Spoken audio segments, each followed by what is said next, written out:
Jamie and Stephen Show. Let's talk Disney. That's wrong, Stephen. Let's talk movies, music and magic. That's better. See, I do know it. Oh, you get there eventually. I will by about what? Strange World.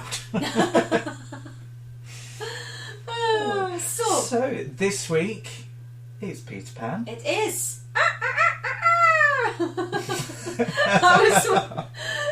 She's waited so long to do that. I know, I have. I've been itching. Yeah. Yeah, I've been looking forward to this one. And I was looking forward to watching this one. To be fair, I do watch this one a lot. Yeah, I've not been... This isn't one that I would choose to stick on, but every time I put it on, I enjoy it. Yeah. So it's... Yeah, it represents this era, if I'm honest. Yeah. I wouldn't choose to put them on, but...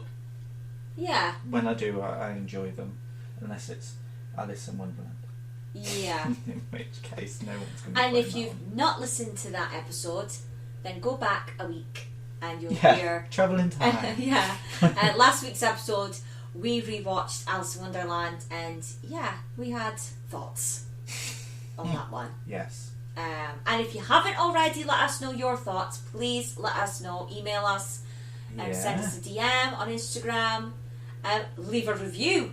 And let us know in your review what you think of the film that we've rewatched. And catch us on Threads. Oh yeah, we love Threads. I'm really getting into Threads. Yeah, actually. I know you are. Yeah. My phone vibrates and it's like such and such has liked your post. And I was like, I don't remember posting. And I go on and like you've been on there for like a day and I'm like, what's all this? Yeah, I'm really enjoying it. So yes, make sure you send Jamie a message on Threads. So, Peter Pan. Released in July 1953, so 2 years after Alice in Wonderland. Yeah. We're now at, I would say, when this comes out, we are 2 years away from Disneyland opening. Yeah. So he would have been really involved now in that park and not so much in the films, I don't think. However, it's not shown in this. No, well, this is one of his favourite stories. Yeah. And this was something that he wanted to do as... Some sources listed as the second animated classic. Now, I actually thought that this was meant to be the first. So maybe I've got that wrong. Or either way, it was meant to be... Very early made. Either Snow White or Pinocchio. Well, again, I'm glad it wasn't made back then because it wouldn't have been as magical. No. So, IMDb synopsis? Go for it. Okay.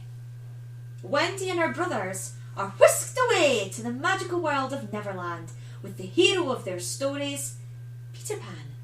Oh my god, I've got the same one. Have you? Yeah, I've made the same. No. I was going to say. A teenage boy kidnaps a girl and her younger brothers. Yep, he does. I also put to tease a pirate, but... Well...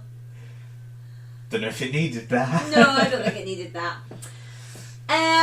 IMDb stars, it's got 7.3. Now, if you don't know, we always give it out of 5, but IMDb is out of 10, and it's got critics' reviews and like people's personal reviews. So this is based on like those that have gone on and done a star rating, and it's got 7.3, which I think a 7. If we were going to do it a 10, I think a 7 Yeah, is... I think that's what I would be picking. Yeah. I think that's about right. Whereas Alice was... Yeah. Last week. It's the 14th classic. Mm-hmm. An hour and 17 minutes. So, well, usually I was going to say quite short, but actually all of the films around this period have been an hour and about something 15. Yeah, about an hour and a quarter, yeah. It cost $4 million, approximately, and made $87 million. So a pound or two more then, or $1 or $2 as the case may be. A big difference between this and Alice. Yeah. Yes. So, I mean, Alice was poor. Oh,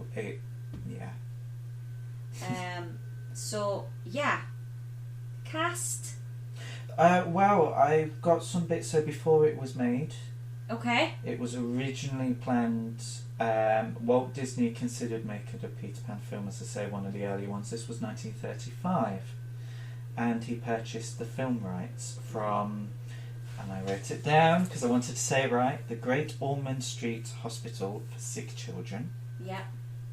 At the time, the rights belonged to Paramount, and they tried to do a bit of a negotiation and everything. It didn't work out, so I don't know how it's got round or anything, but Paramount had the film rights. However, Disney acquired the animation rights, so was able to make an animated film. Right.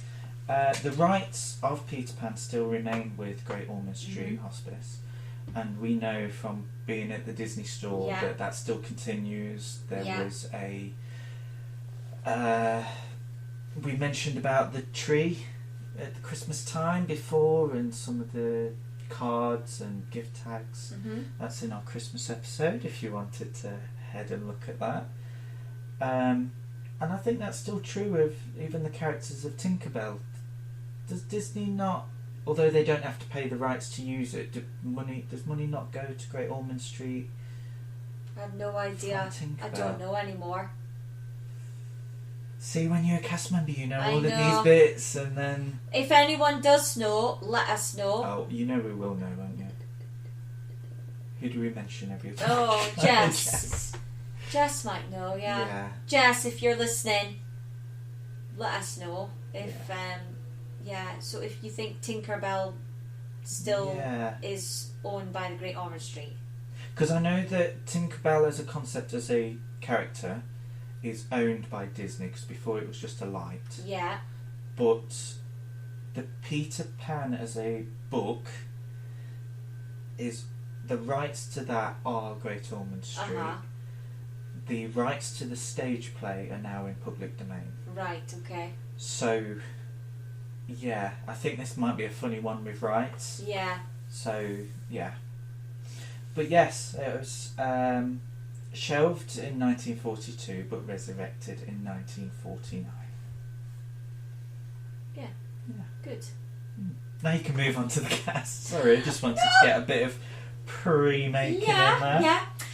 So we'll list the cast, but we will be mentioning the cast within our facts as well. So So Peter Pan, Bobby Driscoll, who we've mentioned before, he was in several films by Disney, including So Dear to My Heart and most famously Song of the South.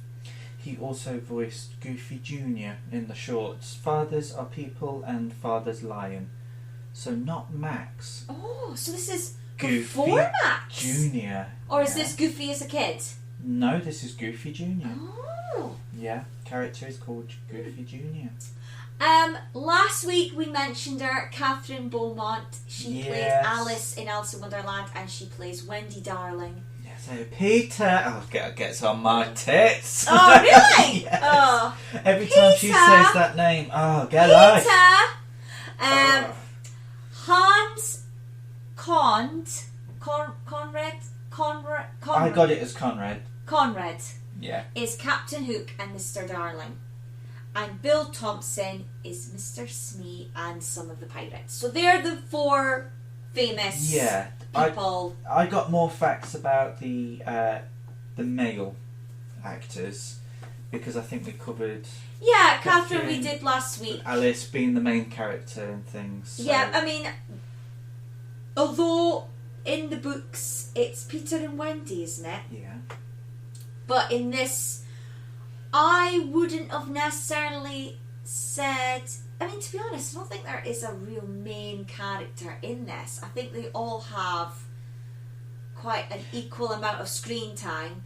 But obviously, Catherine would have had a bigger role as Alice than Wendy. I mean, she is sharing with a lot of other big characters. And, I mean, Peter Pan, I suppose he's the character that takes them to Neverland. He's the character that's kind of links all the story. Yeah, so I get why it's the title, right? Because of all of that, and it's Captain Hook wanting to kill Peter. But really, they all have quite an equal amount. Yeah, I think if it had just been called Neverland, I think it'd be fine. Yeah. Yeah. Facts. Yeah, so I've got a load about the. Oh no! Before we go into the actors. facts, actually, I do want to mention the music, because in Alice, the songs aren't really singing songs. No. It's not like, oh, let's put the Alice soundtrack.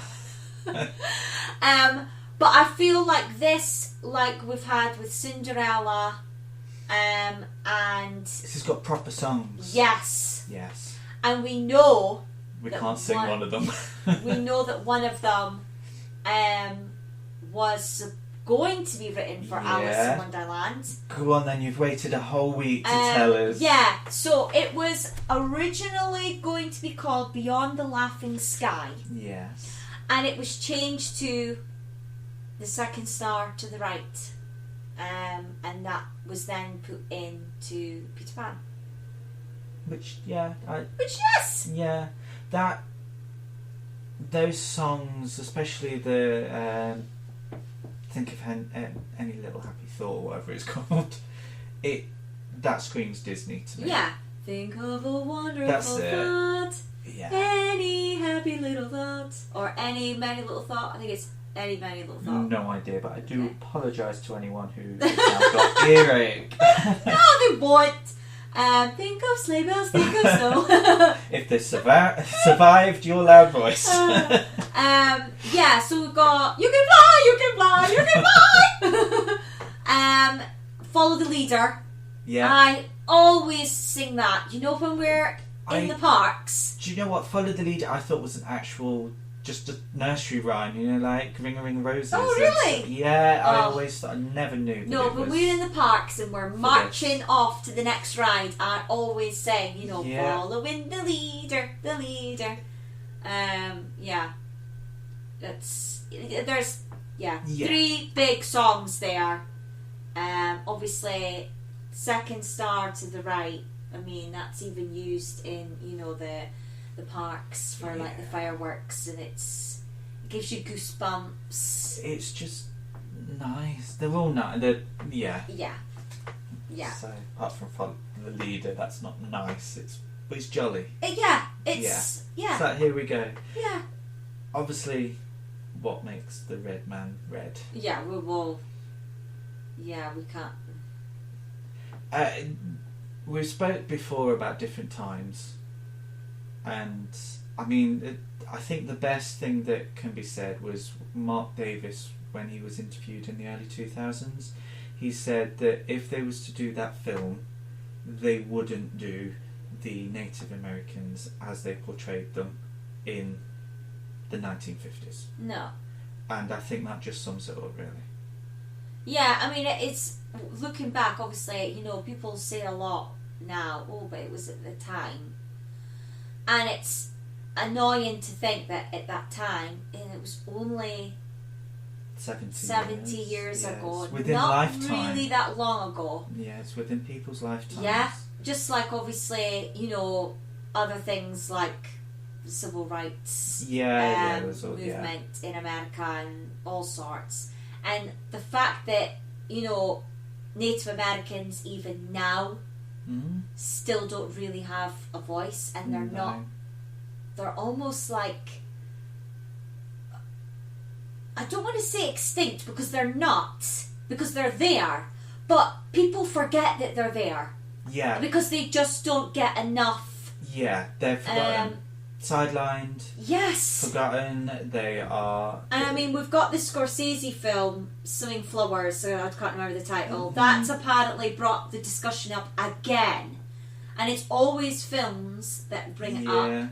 And yet it's still not any better. I mean, one thing I will say about when we look at these older films and it's a case of, well, no, that's just a very racist stereotype. We learn from it. And the fact that here we are now in 2024 having a discussion about how wrong it was then, how wrong it is now, and what is still wrong, and the issues that are still present. would we have that conversation if this film wasn't available to watch? Yeah, no. So I do think that actually having films and songs, you know, I know we touched on it with Dumbo. I do think that we need to make sure that they're out there for people to see, so they can start a conversation. Yeah, like for people to ask, why can we not say Red Indians? Yeah. And then for them to be explained why. Yeah. And I think... And then hopefully that discussion then going into the history of Native Americans and how long they've been there before the settlers. Yeah. You know, I mean, personally, I think that Pocahontas does a better job. Yeah. I wouldn't say that it was perfect. No. Especially as the colour palette that they use is Mexican. Yeah. But yeah, I think this film, I personally think that the version that they use fits with what this film is trying to portray, which is falling into a storybook land. Yeah. Where you've got mermaids, where you've got pirates, where you've got fairies, and where you've got, well, cowboys and Indians, really. Yeah. So I think the way that it's done, I can see why.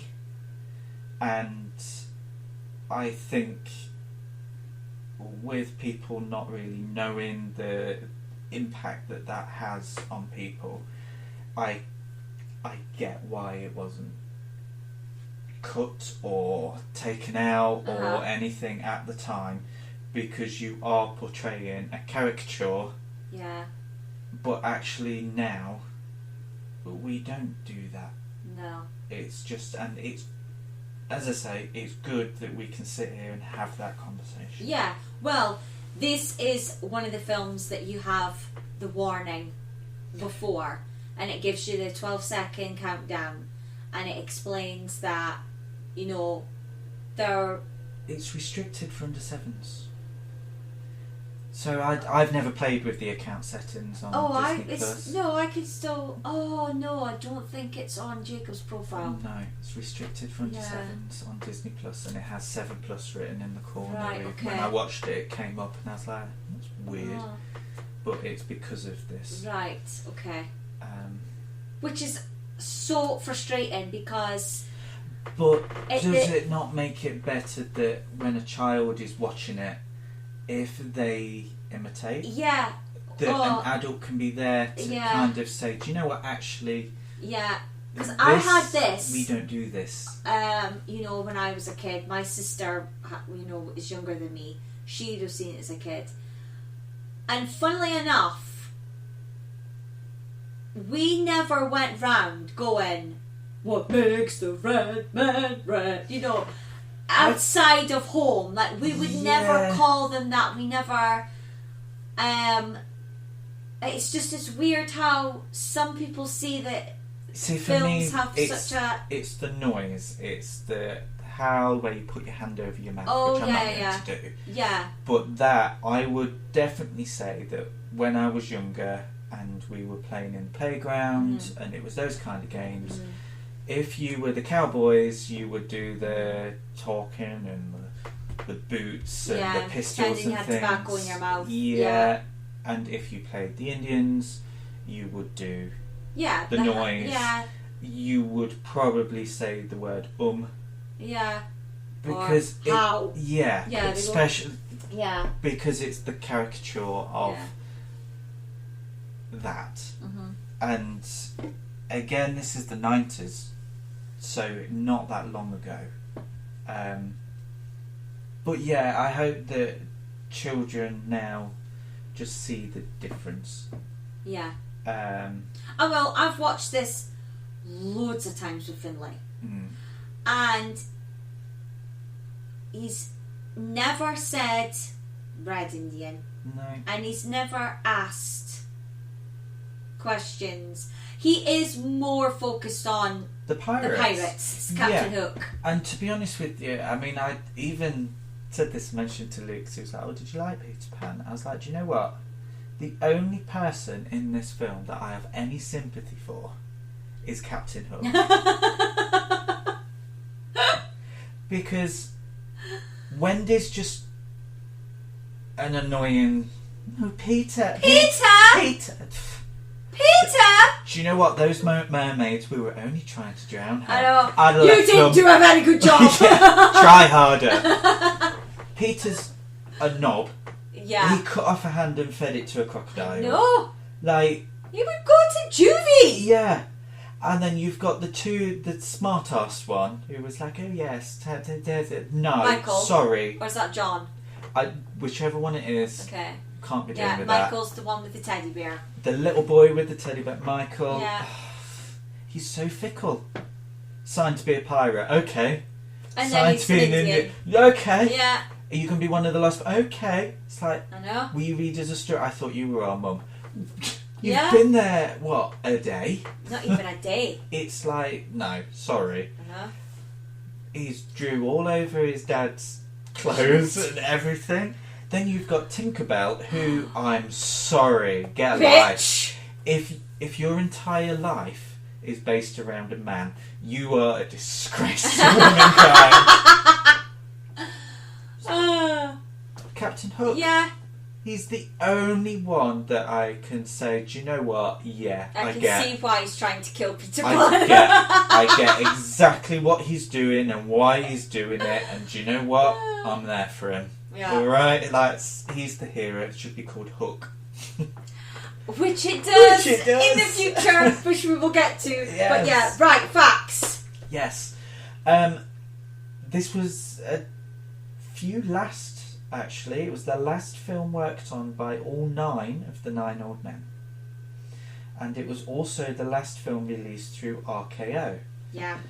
Going on from this, Walt Disney created his own Buena Vista. Mm-hmm. Because he basically thought, well, hang on, they're taking money from profitable films. Mm-hmm. I'll just set up my own company. Yeah. I'm Disney and producing Mm-hmm. Disney films, which, to be honest, yeah, I think he was completely in his rights. Yeah. One of the things, it wasn't the last, it also wasn't the first, but it was entered into the 1953 Cannes Film Festival. Yeah. Yeah, I had that down as well. Just stealing your facts. No, it's fine.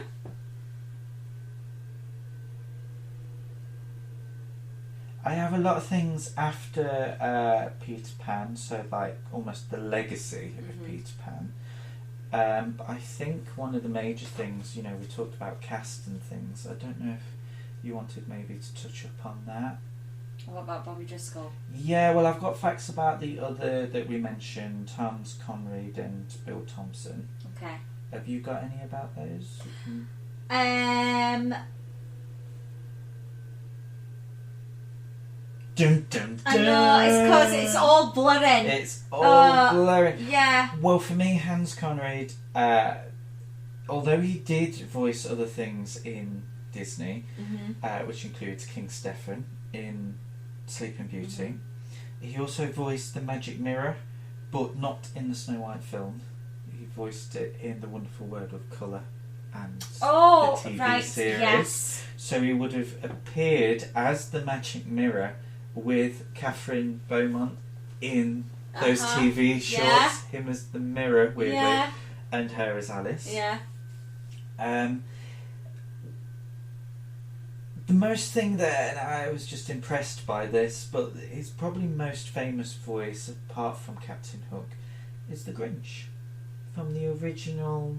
But that original cartoon The original that's cartoon in Home Alone. in the 70s he's So the voice, he's is the narrator, the and narrator the Grinch. and the Grinch. So you're a mean one.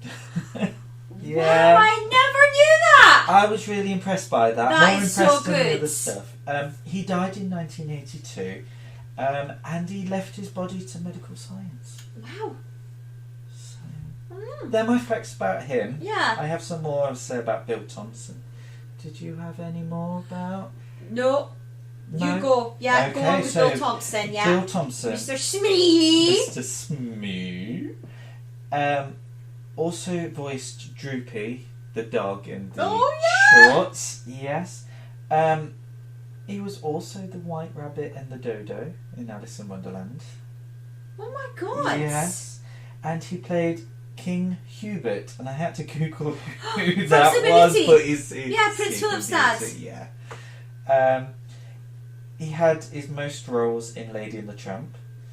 Sorry to interrupt, but isn't it funny that like they both play similar shaped characters? You know, Hook is tall and slim. Yeah. And Smee is short and fat, and so is King Stefan and King Hubert. Like they're just one's short and fat, one's tall and slim. Slower and hard. In Lady and the Tramp, played Bull, the bulldog. I think his name's Dashi, but is the German Dachshund. He also played Joe, the Italian cook. Okay. And was also the Irish policeman in the zoo. Oh right! Wow, and God, he's loads. Fifth character. Oh. Jock. Oh my God. The little Yorkshire Terrier, Westie, whatever that dog is. Scotty dog. That's him, of course. Scotty dog. Yeah. Just. Of course, you would know that. Of course, I would know that. However, although he probably isn't well known for this, this is my favourite thing. He was the first actor to voice Scrooge McDuck. Oh my God! Yes. His final voice work and his final work was actually Uncle Waldo in The Aristocats. He died in 1971, just 7 days after his 58th birthday. Oh God, is that all he was? Yeah. Did he say what he died of, or? Do you know what? I did know, and then I think he died of a sepsis. Oh. I'm not 100% sure on that one, but yeah, go anyone to all those out there. Have a look on who he is, because he's quite an interesting character, and even if you just go to the Wikipedia page, you will read bits about him, and I thought that he voiced a lot more characters than this. Like, going on. Obviously he didn't. He died in 1971, but I thought he was still voicing characters in the 80s. That period where it kind of goes from The Little Mermaid to Beauty and the Beast. I just couldn't picture any that he voiced, because clearly he didn't, but I assumed that he did. I think it's such a shame that we didn't get that voice. It's a bit like Sterling Holloway. It's such a unique voice, and it's Disney. It's a Disney voice, and the fact that it was lost so early, it's another thing in this film that's just sad. I can't believe he plays Waldo. Uncle Waldo. Sounds so different to Yeah. Mr. Smee. Yeah. Wow. So. Fab. But obviously the saddest story of all is Mr. Driscoll. Yes. So I'll let you go on next. I know you've got a lot of things now. I'll pipe up. Right. So, I had to write it all down because it was just, and it got to a point where, like I ended up telling Ben, like I said to Ben, oh my God, I've just looked this up, and like I knew that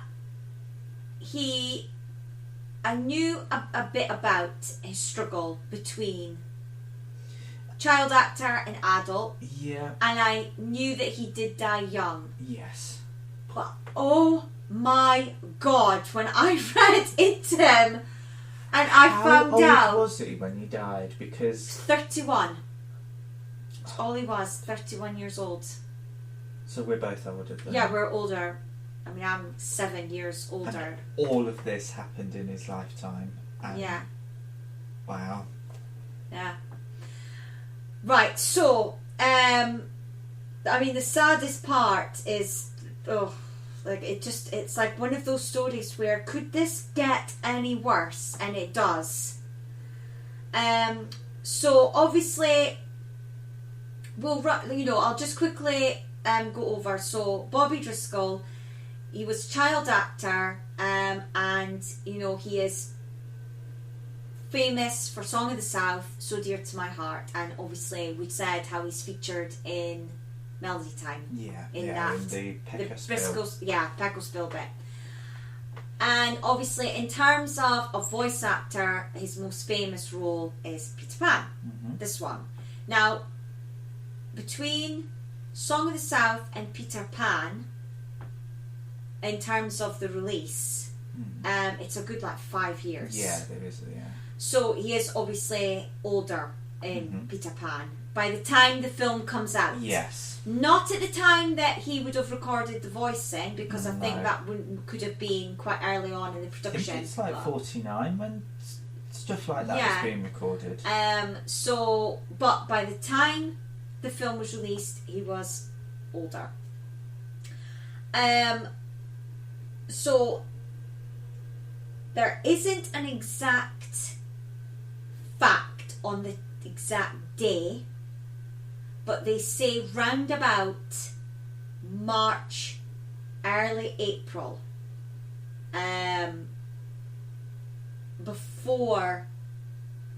after, was it the following, no, I can't, was it before or after Peter Pan?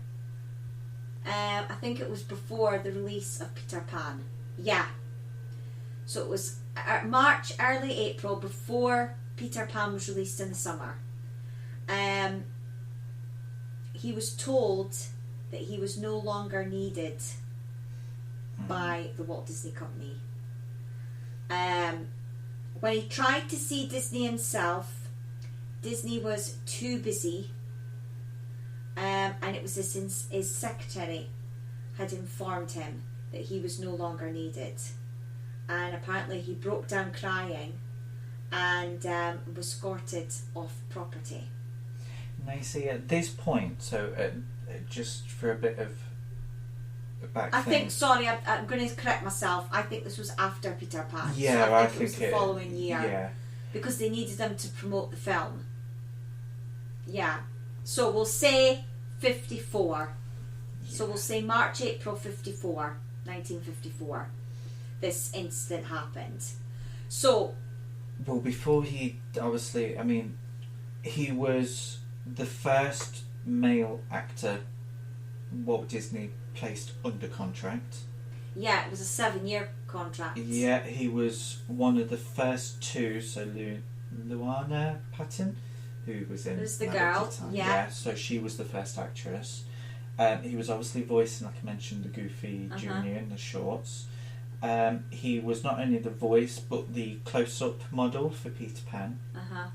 A choreographer that worked with him was the movement of Peter Pan when he's flying and things like that. And he was basically, his dad was working with asbestos and he was told to move to California, so the parents decided to put him into to acting school. He was picked up, he was rented out to other studios to do work. He did work for RKO and others, and then Disney had a contract, extended a contract, and then one of the reasons, basically, when he was doing publicity for Peter Pan, he had to apply heavy makeup, and it's because he had severe acne. Yeah, awful. And that was the final reason. Yeah, I mean, his contract was ended 3 years early. Yeah. But he never knew until this March-April period, because they needed him to do the publicity for Peter Pan. So when obviously he wasn't contacted for more work, he'd then gone to see what was going on and what was his next project, and eventually he was, dismissed and told that he was no longer needed by that secretary. It gets worse. Oh yeah.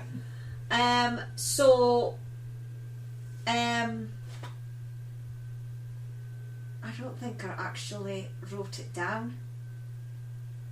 I might have saved it on my phone. So I know when he left Disney, should we say, he was moved from the acting school to a public school, and there he was bullied because of the film roles that he did, and it was there when he started using drugs.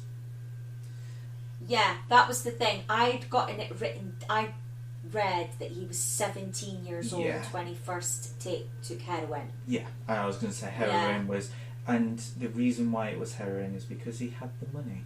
Yeah. And then he met someone. Yeah. Got married. Eloped. Where did they elope?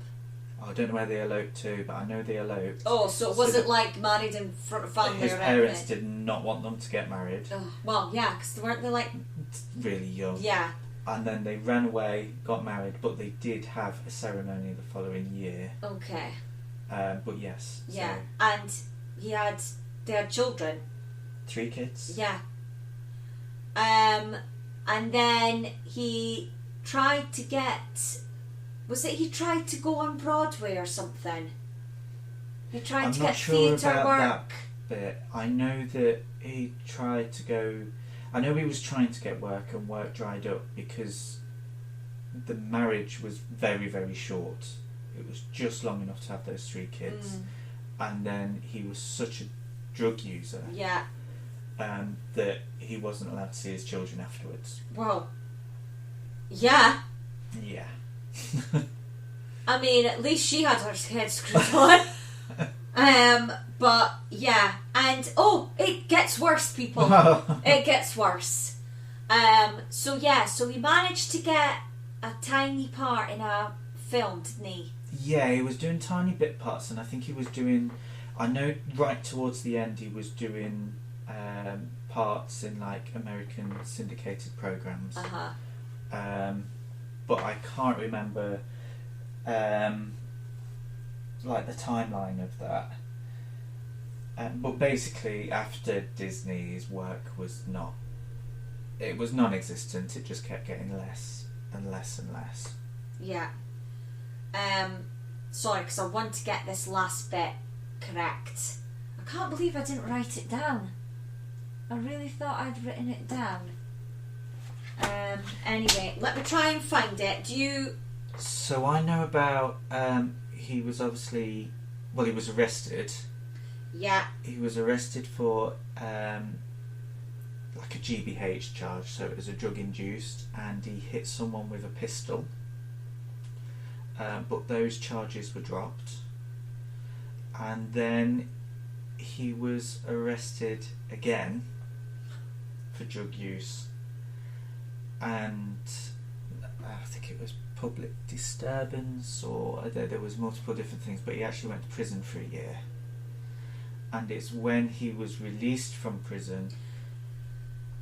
Yeah, right, this is where I've got it to. So yeah, he tried to revive his career when his parole expired in 1964. And he travelled to New York, only to learn that his reputation... So 10 years after Peter Pan. Yeah. So we're now 10 years after Peter Pan. And yeah, he'd attempted New York, but his reputation followed him, basically. Yeah. And yeah, no one would hire him. And then yeah, after a final appearance in Pero Helzer's underground short Dirt in 1965, it was in a short art period at Andy Warhol's so-called factory.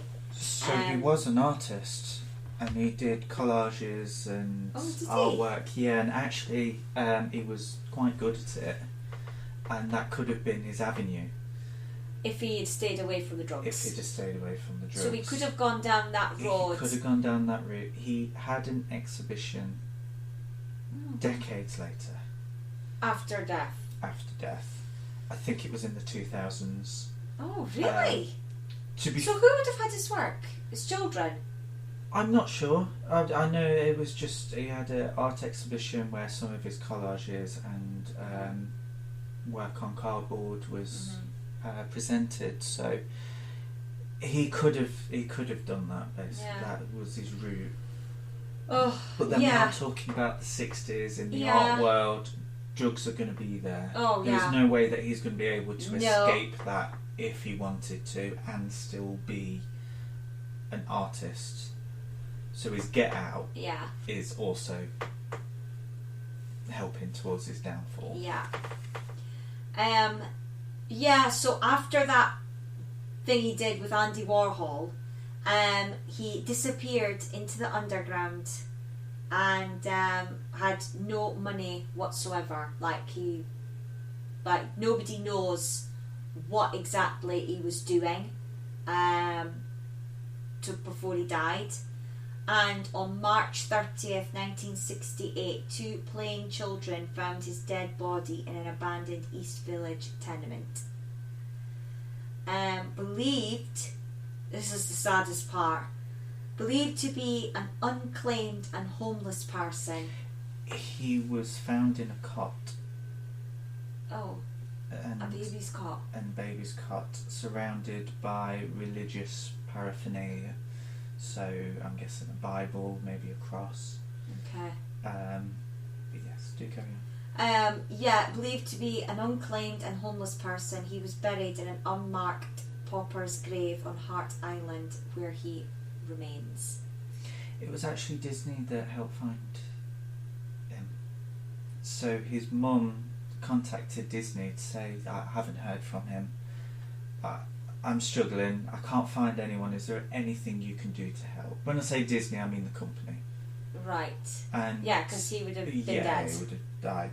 And they managed to track down with fingerprints, and the fingerprints of this pauper who was in a pauper's grave matched.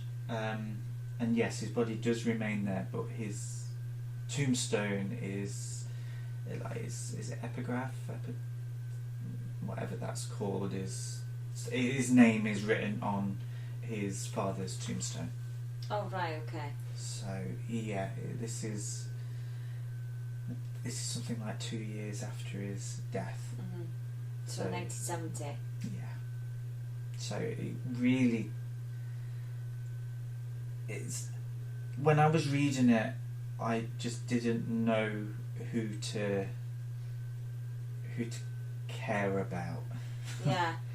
Because he was literally, yes, okay, he was doing drugs, and he ran away and he got married, and obviously that marriage ended and he couldn't work. But did he deserve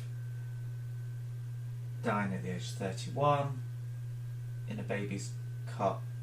I think it was even in a junkyard, like a city dump kind of thing. No, I don't know.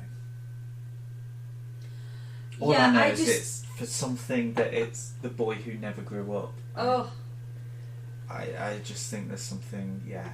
It's so dark. It's very, very sad. It's, one of the many disturbing stories out of Hollywood, I think.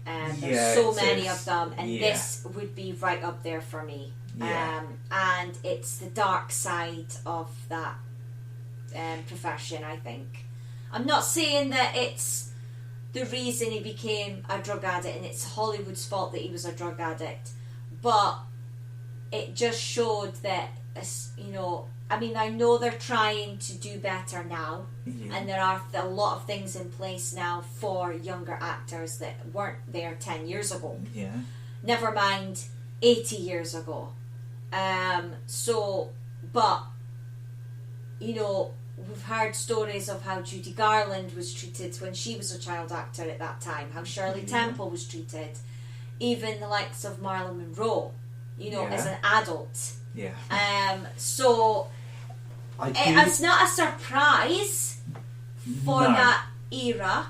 I do think that the reason that Disney wouldn't talk to him, even though it was Disney that was like, I want him in my films, it was Disney that was like, yep, I want to sign him off. It was Disney that put him into bit parts until it got to the point where he was the voice of Peter Pan in Song of the South and whatnot, and then for Disney not even to come to the phone. Yeah. But also we saw something similar in Snow White, where the voice of Snow White wasn't even invited to the premiere. No.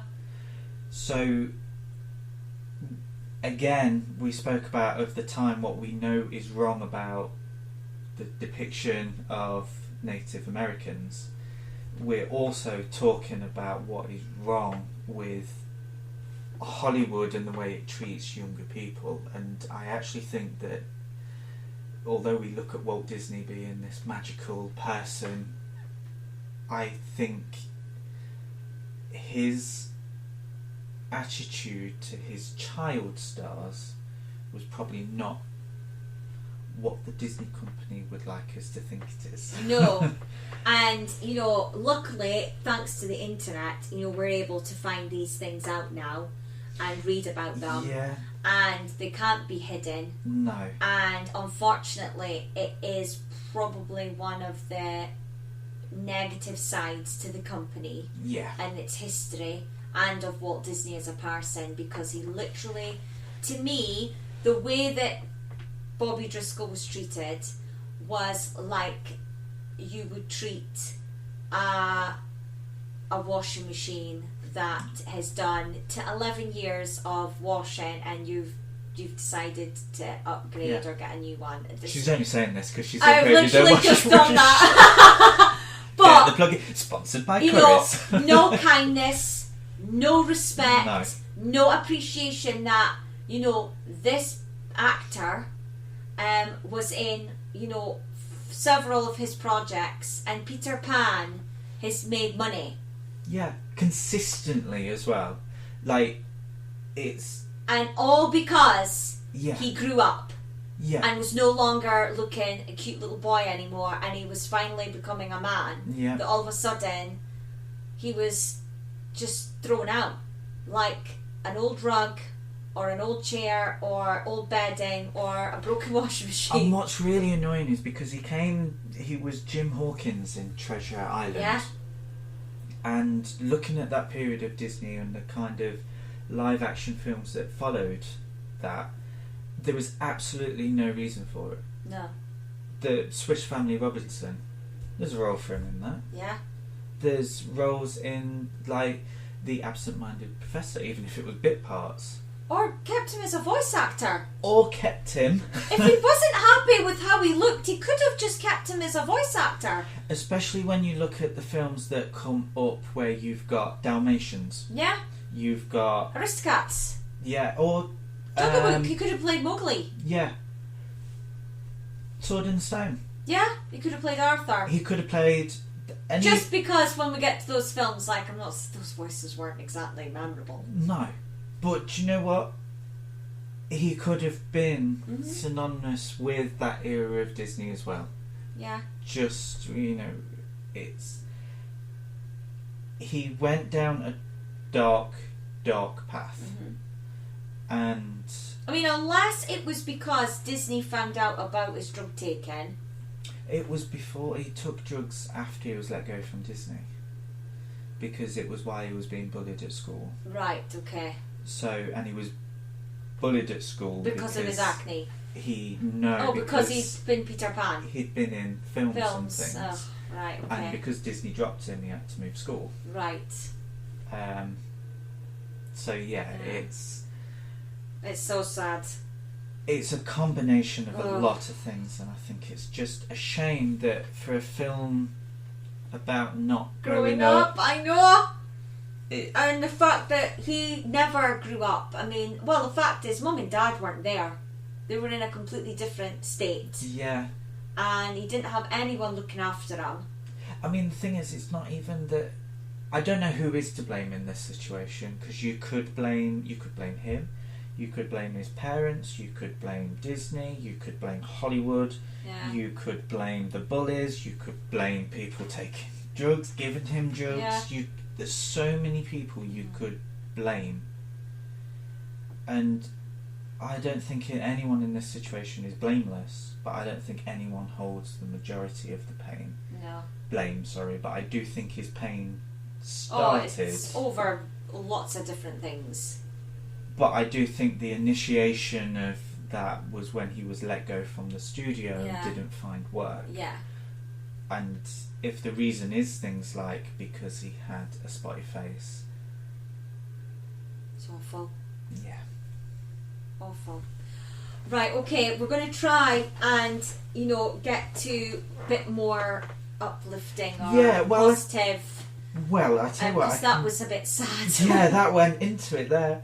I mean, with the film Peter Pan, I like to go to the things that happened after the film. Uh-huh.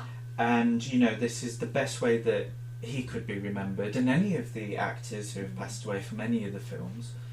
Peter Pan was re-released in 1958. Oh, so only 5 years later.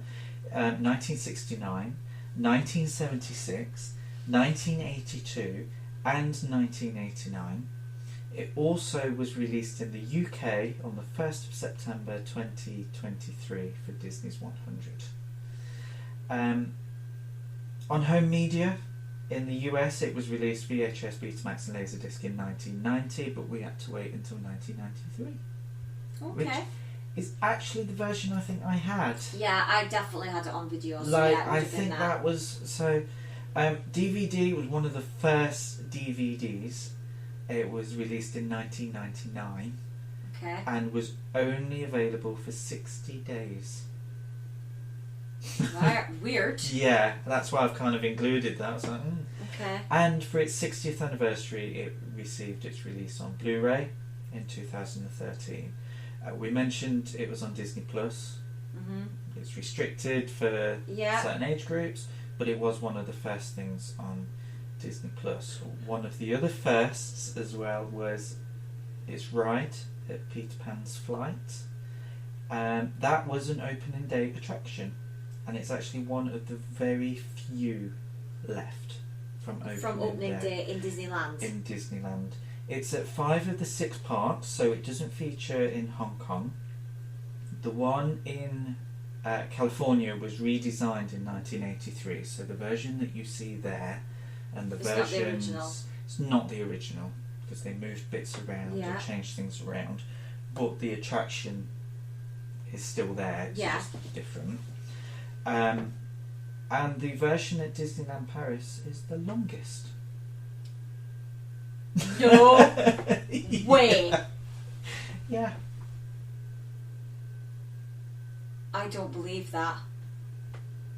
Because I've timed that right. Yeah, it's like 4.5 seconds. It's 2 minutes. 2 minutes. And like 10 seconds. Yeah, so all the other rides are 2 minutes. And the Disneyland Paris has a bit longer. I think it's the London scene. I think it goes over London a lot longer than it does the other ones. But yes, it is longest. Okay. I'm going to mention it here. Obviously, Michael Jackson has Neverland as a ranch. Yeah, it's ranch he called Neverland, yeah. And he cited it as his favourite film. Yeah, I did know that. Elsewhere, it was a sequel. Return to Neverland, in 2002. A watchable sequel. I have never seen it. Have you not? That's the only sequel I've not seen. You should watch it. Do you know what? I wanted to watch it after this, but because of the time, I just didn't get round to it. And then, one thing after another. It's, but it is on my watch list. Obviously, we've got Jake and the Neverland Pirates. Yes, which I watch regularly. It's good. Good, isn't it? It is good. It is good. And there is a 2-part section, which is Jacob's favourite. It stars Peter Pan, is that right? Yes. Yeah. And it's that's released on DVD. I remember it when we were at the Disney store. It's called something book. Jacob will let you know. I know, we've only watched it not so very long ago, but yeah, it's split into 2 parts. But I remember that being on DVD, and I remember it being released, and I remember there being a Peter Pan and Captain Hook plush, the plush dolls, for Jake and the Neverland Pirates, and I remember it all coming out, and I remember being, ooh, that can't be good. I purchased the DVD. Yeah, it was a mess. Yeah, no, it is. It's good, and it's got a couple of catchy songs in it as well. The other thing that I am ashamed to say, I enjoy the Tinkerbell films. You do. You have said this to me before. I don't think I've watched them properly. Do you know what? There is absolutely nothing wrong with them, and do they deserve to be on cinema? No. But do they deserve The hype to have, that it got when we were there? 5 of them? Yeah. Yeah. I'm sure they there's do. 5. There's the original, Yeah. the Pirate Fairy, Yeah. the Snow Fairy, Yeah. the Boy Fairy. Yeah. There's the Lost Treasure. That's the Boy Fairy one. Oh, is it? That's 4. And there is another. There There's is one at Peter the Pan. Never Beast. Because that's the one that. Is that the last one? Because that's the one that Yeah. Peter Pan's in. Yeah. Wow. Oh, I don't know. Spoilers! Yeah. Sorry. And for one final thing, it's the live action Pan and Wendy was released last year on Disney Plus. Yeah. Have you watched it yet? No. Oh. Right. I know we talked about Bobby Driscoll, but I had some other fun facts that I will try and quickly run through before we give our score. Give our thoughts and score. So Disney wasn't satisfied with the film. Okay. In the end, yeah. Apparently, in the end, after the finished product, he felt that Peter Pan was cold.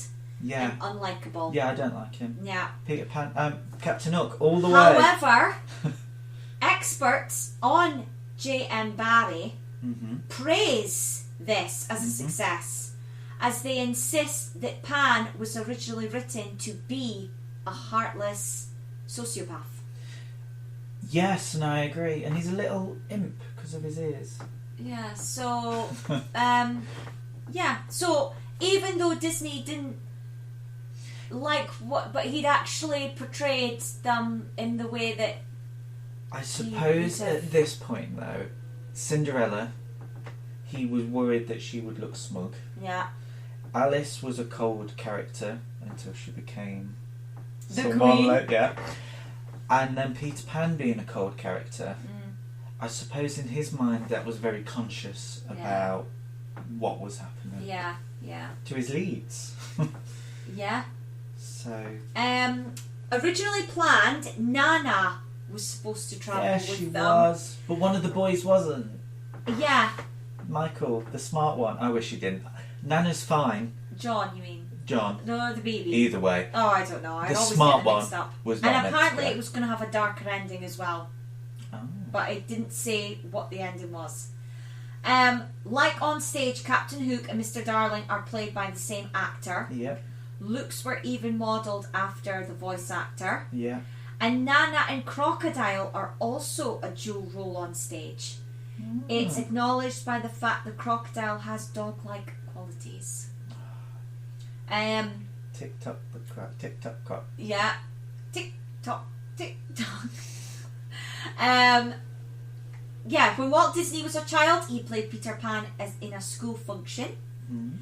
In the play, the Lost Boys were infants who fell out of their prams while the nurses weren't looking.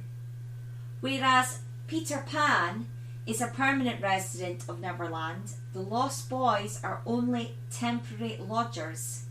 If they seem to grow up, Pan would kill them to prevent Neverland from overpopulation and reduce the chances of a challenge. Now, to me, this fact is evidence. So obviously, this is the play version. Yeah. Evidence of people's theory that Captain Hook is not the villain, He's not the villain. and that actually he's trying to save Peter Pan, save Wendy Yeah.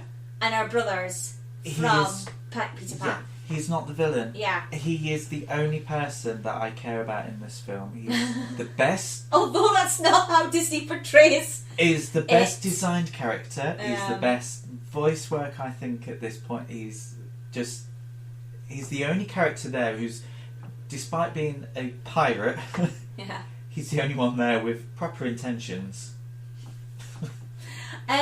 In the play, Hook's right hand is the Hook. But animators switched it so that, you know, he wouldn't be limited, because the likelihood is he It's wouldn't. easier to draw. Oh. That's what I read somewhere years ago. I thought it was because it would have restricted him as a character, because the likelihood is he wouldn't have been a left-handed person. It would have been... Oh no, Yeah. I just heard it was easier to Oh, draw. could Whether be. or not it's the hand that's easier to draw or the action. Because obviously if you've got a left-handed person with a sword fighting a right-handed person, Yeah. that's going to look a bit paper cut out. Yeah. So, but yes, in the book he went to Eton. Captain Hook Oh. went to Eton. So all I'm going to say is that anyone who went to Eton are a bunch of pirates. However, Captain Hook redeems himself by trying to kill a child. Well, do you know who went to Eton? Go on. Tom Hiddleston. Really? And he voices Captain Hook as a young, boy on a ship in one of the Tinkerbell films. Well, there The we Pirate go. Fairy one. There we go. So, yeah. Honestly, So not all Eton boys are that bad. No, honestly, Captain Hook again. The one only good guy out of a bunch of villains. Team Hook. Tiger Lily doesn't speak. No, Tiger Lily is Pocahontas.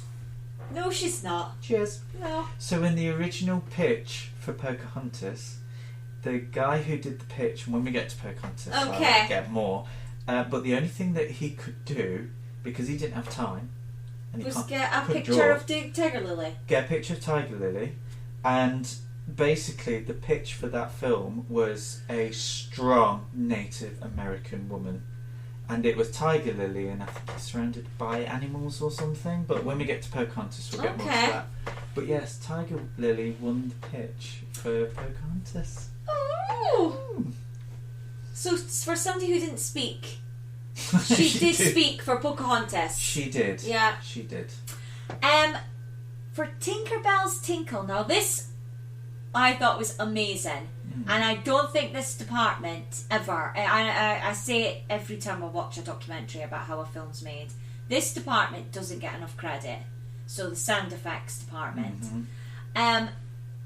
Movie makers cut up pieces of aluminium and strung them together. And when they knock, it makes a tinkle, and that's the noise that you hear of Tinkerbell. Like, I don't know how they thought. Do you know what? Actually, it's weird you should say that, because I watch Doctor Who. And the DVDs and Blu-rays have a lot of behind the scenes, and it's about how some of those noises are made. And the TARDIS is a key on a piano string being strung one way.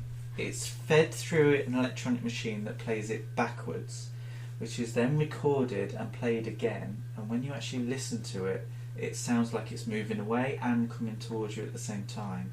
And that's because it's the same sound, just reversed. But it's just how they think to try. Who does that? I know. Like, who sits like there? when you're sitting there thinking of how to make a sound, shall we get some bits of aluminium, string them up, and see what sound it makes? Yeah. Like, yeah. But that's what I'm saying. Their department is so it's overlooked. It doesn't get the appreciation it should, because oh my god, so talented, and the imagination and the thought to even look at certain things in fab.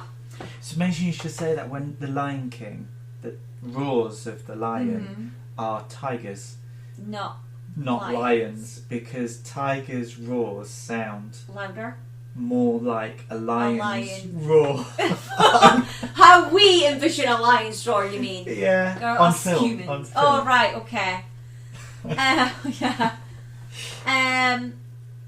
The original play ran 223 performances between 1905 and 1906. And Walt must have... Well, he did. He Yeah. did see them at that time. It must have been later, though, because of his... Yeah, no, he wouldn't When have he was seen the born. play, but because he would have only been 4 going on 5. He might have. But he would have seen maybe a version of it, like an amateur version, and Yeah, obviously he performed in an amateur version. I know that Tinkerbell was just a torch. Yeah. So, and he was... Yeah. He was like, not my Tinkerbell. Or would have it been? It wouldn't have been a torch in that in 1900. Would have had torches then? It Wouldn't have would it have been been- like a tea light or something? It wouldn't have or- been a torch how we know it. No. It's, you like know, a lantern. torches are also things like, you know, when people are in a mob and they've got like a stick with Yes. flames on it, that's also a torch. Or, Yeah. But yes, it's just a light, basically. Yeah. Skull Rock was created especially for the Disney film. It's not in the play or the Oh, book okay. or anything like that. Yeah.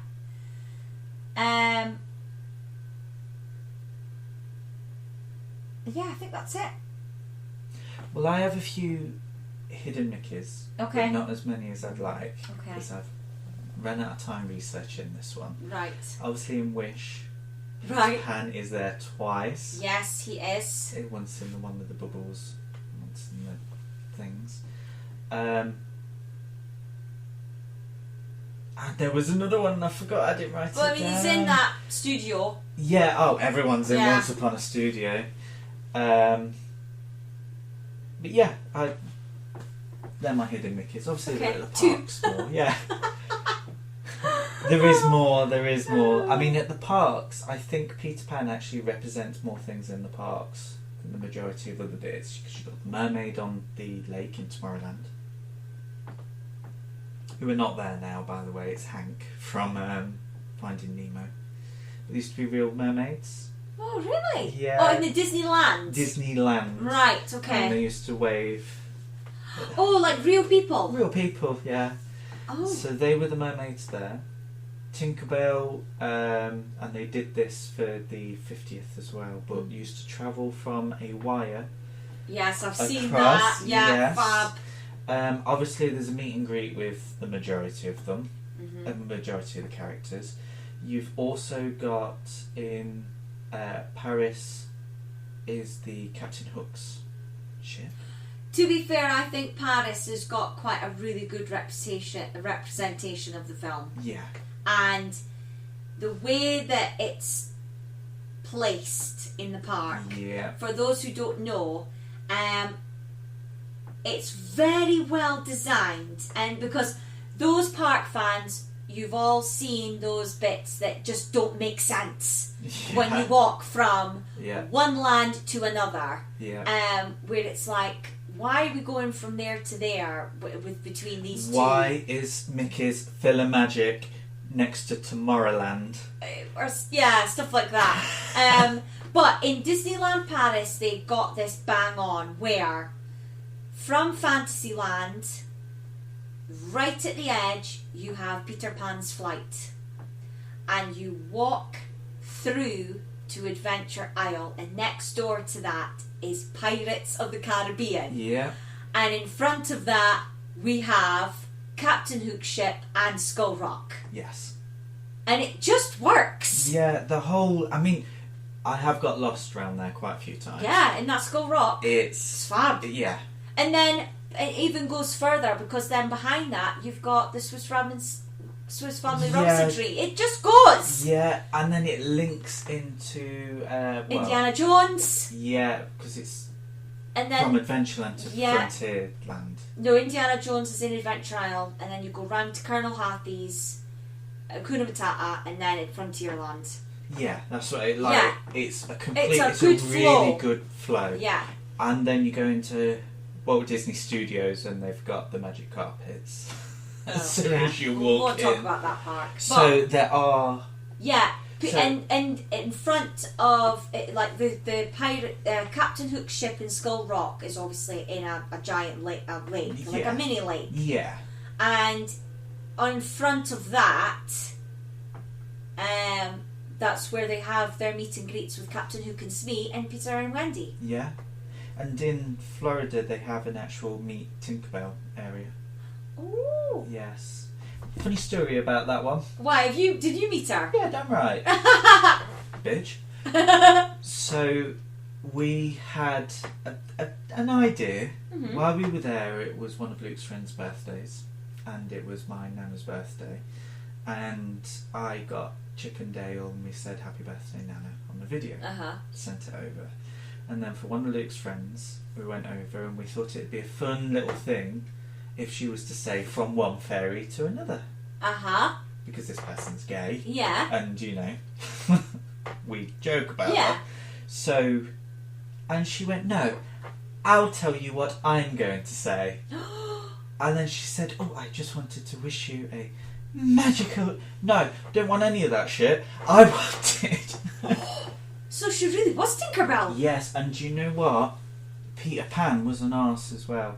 So out of all the character meets that we've met, guess who was the best? Captain Hook! Captain Hook! To be fair, our meet with Captain Hook was brilliant. Honestly. Considering, like... He doesn't talk, but he was so good. Disney heroes. Our meet with Peter and Wendy was good. Peter was a bit of a... Our Peter was Espanol. I think it's because the Peter that we met, very, very good Peter, but he went on the naughty imp side. Oh, right. And he talked really fast.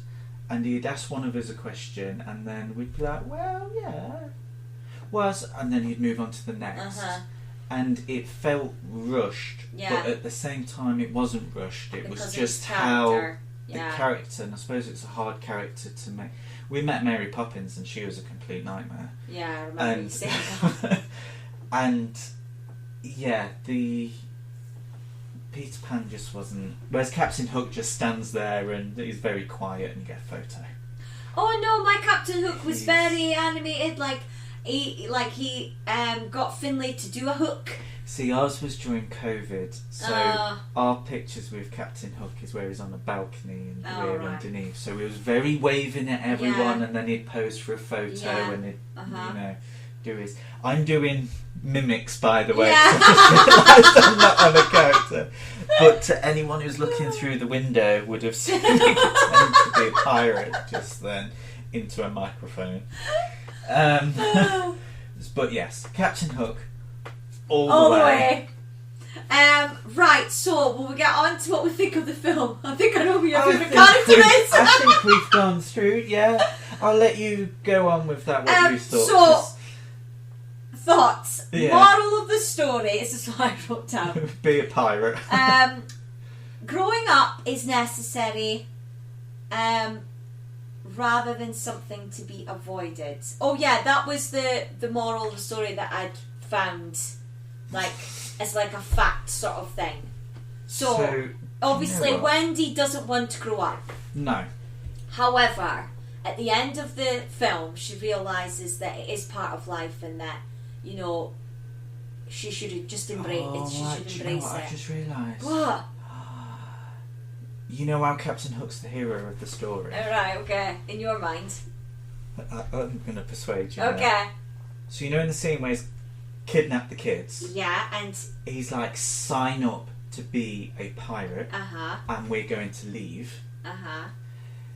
If you don't, you'll walk the plank. Yeah. Knowing that Peter's going to save Wendy. No, because he thinks Peter's dead from the bomb. Dead, but if they stay in Neverland, which is the land that Peter's like in charge of, shall we say, obviously those lost boys die. Yeah. When they get a bit older.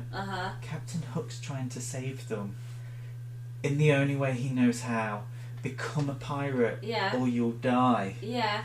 And he tries to think, and then Peter Pan comes along and ruins it all. But he does take them home, so in the end. Peter Pan takes on it. Yeah. Yeah, only because he doesn't want any of those boys to grow up. No, and true. It's a testosterone fight.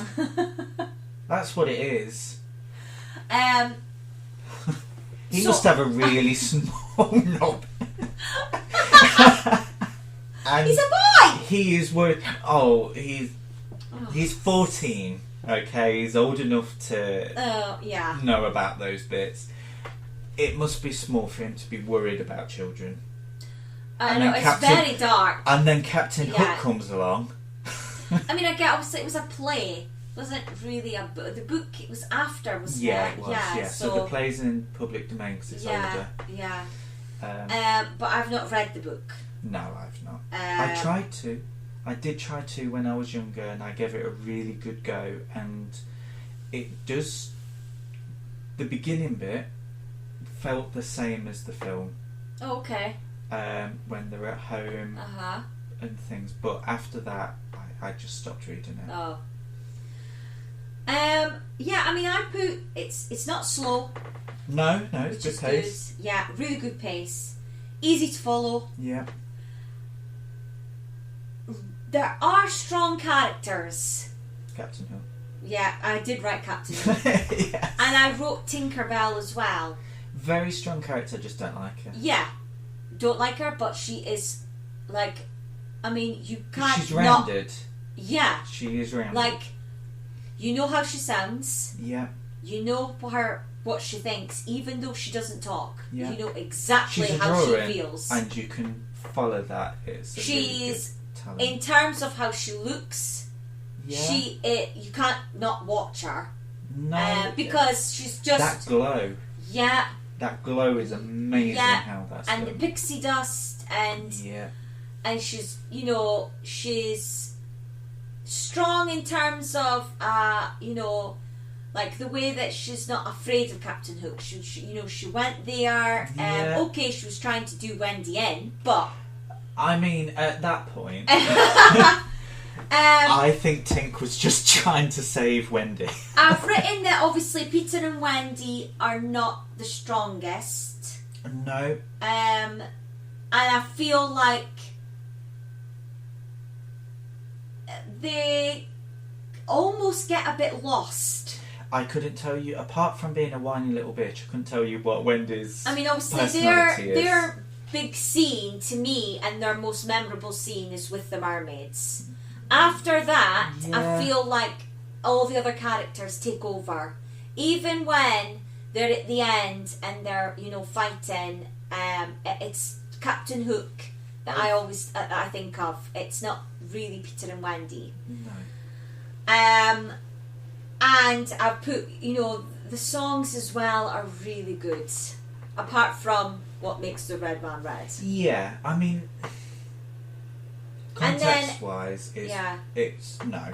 But as a song, as a tune, there is nothing wrong with that tune. It's the subject. Yeah. It's the words. The lyrics. Yeah. And then I had some questions. So it was like, did Wendy's dad meet Peter Pan when he was young? It was a ship that he saw a long time ago. Yeah. Yeah. And I've put, you know, because it starts, the narrator says, all this has happened before. At the beginning of the film, he says, all this has happened before. Yeah. So is it that because of their dad, but obviously as he's grown up, he's forgotten? Yeah. And then I wrote, was it all a dream? Yeah, you see, well? It's, you know, is it that she did go to sleep that one night in the nursery and this is what she dreamt? So, if it was what she dreamt, that would explain why Captain Hook is the dad. Yeah. However, when one frequented the boards of the theatre, a handful of times, as many fingers as Captain Hook has, I did Little Shop of Horrors, and the character, it's not in the film, but the character of the dentist then becomes the character of each of, it's the person who like signs him up for the news channel, the radio show, and he keeps coming back. It's the same actor, because it was me. And the reason for that is because you have got these horrible characters that are easy to do away with. So therefore, you can see why Seymour's doing it, and it's just a way of the audience relating that it's a horrible character. So, is Captain Hook the horrible character because the dad is the horrible character? Yeah, he's like is the tougher parent. The link there, or is it because once Captain Hook left Neverland, he became the Mr. Darling? No. Yes. No. Yes. Why wouldn't he be? No. Well, for a start, that would mean Captain Hook would be Grew a really hand. old. Well, yeah, his hand appeared. Maybe it's the other way around. He would be really old. Because he's already old in Neverland. Then to meet the mum, have 3 kids. Suppose. So, yeah, no, maybe. I am putting my foot Because he down hates on that Peter one. Pan as much as I do. So quickly then, what's your score? I put a 3.5. I didn't put the half, I put 3. Okay. I think story, songs, the artwork, the fact that the voices link up with the mouth, which didn't in Alice in Wonderland. There were times when she was speaking and she had like a mouthful of sugar. Oh, right, okay, yeah, I see what you mean. Whereas this one just felt more polished, very much like Cinderella did. Yeah, I felt, it had the fact that I liked the story. Yeah. It was easy. It didn't drag. There wasn't any boring bits. No. There was no plot holes. There was a few. It's more like a fantasy, so you can't really... Yeah, so you can't really say that there's a plot. And yeah, if Peter and Wendy had been stronger and there wasn't any of the racial stereotypes, it would have gotten a 4. See, I think that if there was too many characters that went to Neverland, I think if it had been maybe just Peter Wendy, and Wendy, yeah, or maybe Wendy and a younger brother, which was in the original, then that would make more sense. But at the time, I couldn't care less which one of those kids died, because I can't remember half the names. Yeah, I mean, I don't think as well the Lost Boys get enough. No. I mean, I forget about them all they've the got time. proper development in the play, I think, and they've got names and everything. Whereas the Disney version, they're only separated by their fur animal outfits. Yeah. So I think there are some bits that could be worked on there, which is why I don't think any higher than a 3. But I will say that it's Peter Pan. Yeah, I mean, I'll say to the boys, let's put Peter Pan on. Yeah, there is a reason why we still know that film now, and it's not necessarily like Alice, where it was just the characters, or it wasn't like Cinderella and Snow White, where it's either the first one or it's one of the princesses. If you look at all the stories that have come before, I think this is one of the strongest stories and the well put together. The most memorable. Yeah. It doesn't help, obviously, it's been redone and redone and redone. I still think that this is the definitive, and I don't think I could say that about others. It's hard because, I mean, I've not seen all the versions. No. Like, I haven't seen the Hugh Jackman one. No. I haven't seen the Jason Isaacs ones. I'm meaning, like, playing Cook. So, Hugh Jackman's in Pan. I've seen few, or I've seen bits. Jason Isaacs is in Peter Pan. I couldn't which tell you, was to be done honest. in like early 2000. I think it was like the time he was doing Malfoy. Although isn't Thingy Hook Robin Williams? No. That has never happened. He doesn't play Hook, no. Does he play Peter Pan? Yeah. Oh, okay. Yeah, so I've I was never just going to seen get... that. Have you not? No. No, I know. Criminal. You really need to watch it, Stephen. It's on my list of things that I'd like to watch, but I just never get around to it. I'm such a busy human being. Oh, I am such a busy human being. Because I was just a way to say, out of all the versions that's been done, Steven Spielberg, to me, he just got it all right. There's no... Is it on Disney Plus, that version with Robin Williams? No, I don't think so. I watched a version of Peter Pan when I babysit Jacob and Finley once with Luke. It could have been on Netflix, and we had Netflix on. Could have been. Yeah, it could have been. And wasn't the guy who... What's his name? Summer Sheen. Was he in it? No. No. Maybe I'm making it up. Yeah. No, Maggie Smith plays Wendy, older. Yes. No, it is that one. I've watched it round yours. You weren't there. Okay.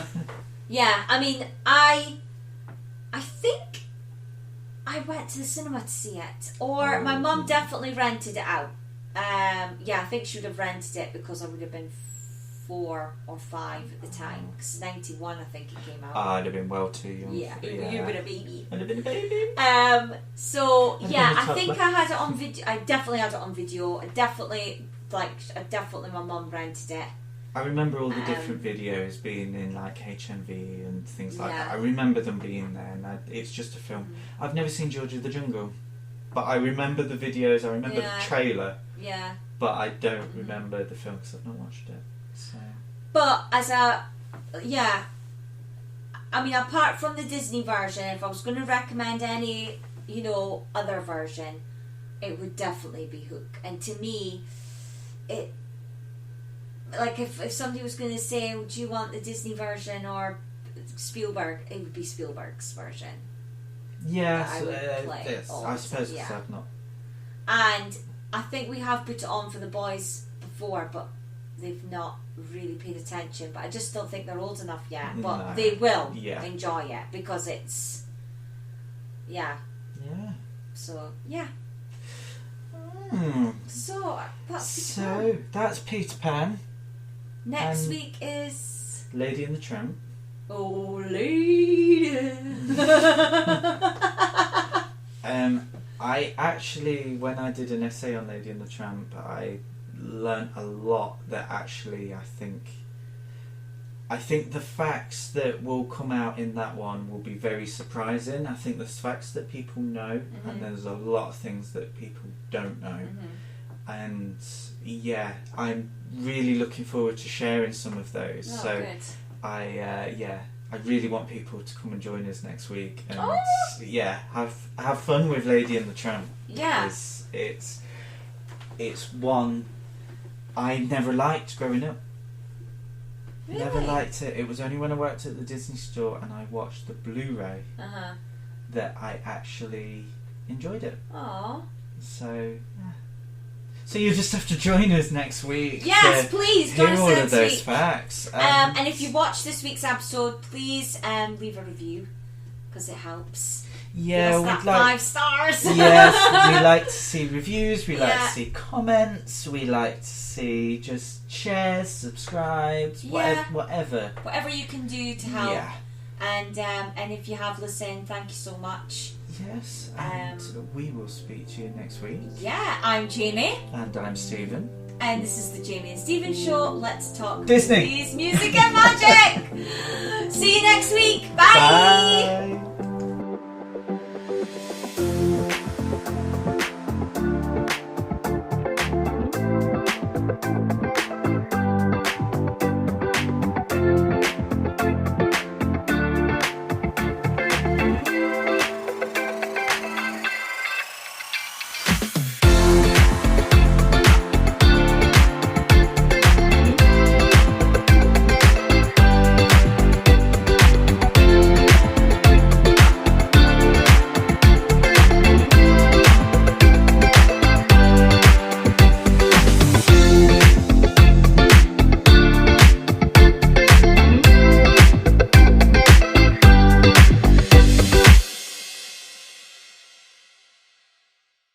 Don't forget, like, rate, share, subscribe, and write that review.